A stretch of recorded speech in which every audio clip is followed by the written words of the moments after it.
বিষ্ণু ইসলাম একবার ওয়াশরুম সেরে এসে দেখলেন কে যেন অজুর পানি রেখে গিয়েছে। জিজ্ঞেস করলেন কে রেখেছে?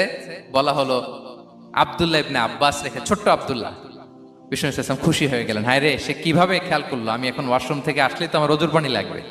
খুশি হয়ে একটা দোয়া করলেন তার জন্য। তিনি বললেন আল্লাহুম্মা ফাক্কিহহু ফিদ্দীন ওয়া আল্লিমহু তা'ওয়িল, মানে হে আল্লাহ, আপনি তাকে দ্বীনের জ্ঞান দেন এবং কোরআনের ব্যাখ্যা তারে শিক্ষা দেন। বিশ্বনবীর এই দোয়া এমন ভাবে কবুল হয়েছে, এই আব্দুল্লাহ ইবনে আব্বাস যত মুফাসসির পৃথিবীতে আসবে সকল মুফাসসিরদের সম্রাট হিসেবে আল্লাহ তাকে কবুল করেছেন। বিশ্বনবীর দোয়া তারা পেয়েছেন। উম্মে সুলাইম রাদিয়াল্লাহু তাআলা আনহা, আনাস রাদিয়াল্লাহু তাআলা আনহুকে নিয়ে আসলেন, বললেন নবী হে, আপনি এসেছেন, আমরা যে এত খুশি মদিনাবাসী, সবাই দেখে আপনার হাতে কিছু না কিছু হাদিয়া দেয়, আমি কি দিব? কিছু দেয়ার নাই, কিছু দেয়ার নাই, আমি গরিব মানুষ, আমি আমার নাড় ছেঁড়া ধন, কলিজার টুকরা আনাস, আমার শিশু সন্তানটারাই আপনারে হাদিয়া দিয়ে দিলাম।